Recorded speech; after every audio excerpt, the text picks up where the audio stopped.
And hi. Jadi pada kesempatan kali ini saya itu akan menjelaskan bagaimana sih jawaban filsafat tentang larangan mudik tahun 2021. Dimana kita tahu sendiri Indonesia itu tengah mengalami masa-masa sulit untuk menghadapi virus corona. Jadi dalam hal ini bagaimana sih jawaban filsafat tentang larangan mudik tahun 2021? Nah, sebelum sampai ke penjelasan, tak kenal maka tak sayang nih. Jadi di sini saya akan memperkenalkan diri saya. Nama saya Aulia Ananda Kartika, dari Prodi Ilmu Pemerintahan Fakultas Ilmu Sosial dan Ilmu Politik dari Universitas Syahkuala. Jadi tugas video ini tuh untuk memenuhi tugas mata kuliah filsafat pemerintahan.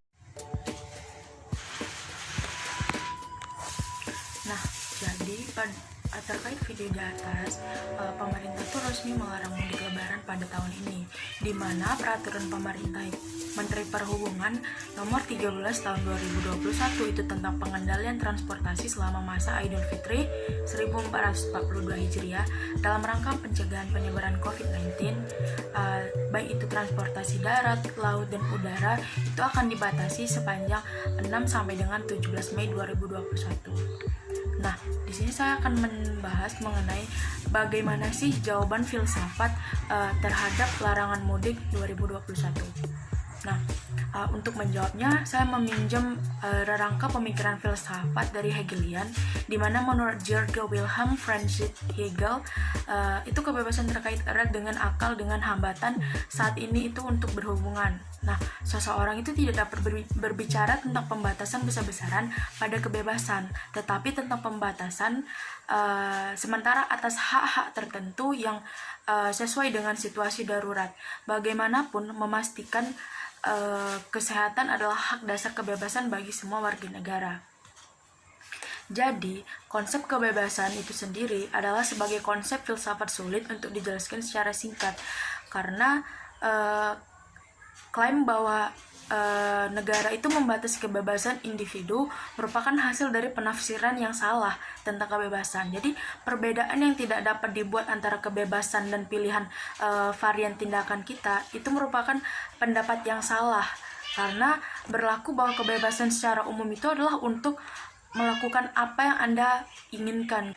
Jadi kerangka hukum yang ada itu mungkin sedang diganggu sesuai dengan keadaan darurat pada saat ini. Jadi hal ini tuh dilakukan dengan tujuan untuk mengamankan dan menjadikan hak atas hidup dan kesehatan sebagai hak fundamental atas kebebasan ke semua warga negara Indonesia. Tindakan atau kejahatan yang tidak manusiawi meskipun itu didasarkan pada pilihan perilaku dan tidak ada pilihan perilaku itu tidak dapat kita pahami sebagai tindakan yang bebas. Jadi perbedaan antara pilihan yang murni dan pengambilan keputusan yang bebas itu harus menjadi jelas, adanya bobot refleksi, kemudian orientasi kehendak yang bebas itu menuju yang rasional.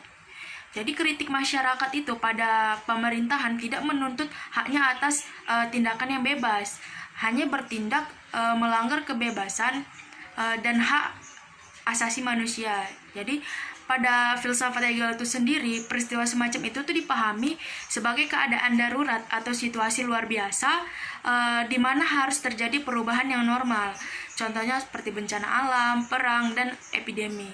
Jadi contoh sederhananya lagi itu monopoli negara atau penggunaan kekerasan dan dengan demikian pengecualian dari main hakim sendiri itu dianggap sebagai sangat berharga pada event tertentu.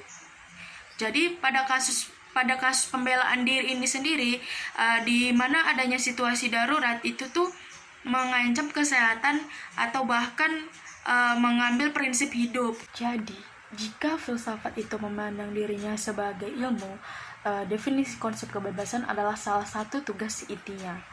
Jadi dari sudut pandang saya terhadap suara terpenting dalam debat ini tuh hingga hari ini adalah negeri dengan kaitannya antara akal dan kebebasan gitu. Jadi hanya ada pembicaraan tentang kehendak bebas jika keputusan dan pilihan tindakan itu didasarkan pada pemikiran yang masuk akal. Jadi siapapun yang berpikir menolak dan berbicara tentang kebebasan itu tuh tidak tahu apa yang dia bicarakan. Memang sih seharusnya diakui ada paradoks antara larangan mudik dengan fakta pembukaan bioskop di kota besar, tempat wisata di beberapa tempat, kemudian bahkan pilkada tahun 2020 yang lalu itu dijalankan dengan alasan yang masih bisa diperdebatkan atau logika paradoks. Jadi dalam hal ini tuh bisa kita simpulkan bahwasannya filsafat di zaman modern ini itu harus berpikir dengan niat kosmopolitan, dimana dengan menghindari relativisme budaya yang tidak terkatakan. Jadi definisi manusia itu berada di bagian atas konstitusi modern. Nah, kalimat pertama dari hukum dasar yang menyatakan ini tuh adalah bahwasanya martabat manusia itu tidak dapat diganggu gugat, abadi dan universal. Jadi dapat kita simpulkan bahwasannya dengan adanya kebebasan kita tuh bisa menempatkan diri kita kepada permasalahan yang ada. Seperti terasa ya, kita sudah di penghujung penjelasan. Jadi mudah-mudahan penjelasan yang saya jelaskan itu dapat bermanfaat bagi orang lain tentunya. Jadi selain video ini tuh dibuat untuk memenuhi tugas, dan saya berharap video tersebut tuh bisa bermanfaat bagi orang lain mengenai berbagai macam pandangan filsafat tentang permasalahan-permasalahan yang ada pada saat ini tentunya gitu. Saya Ulia Ananda Kartika pamit undur diri. Bila ada kesalahan kata atau perbuatan, saya mohon maaf. Wabillahi taufiq wal hidayah. Wassalamualaikum warahmatullahi wabarakatuh. See you.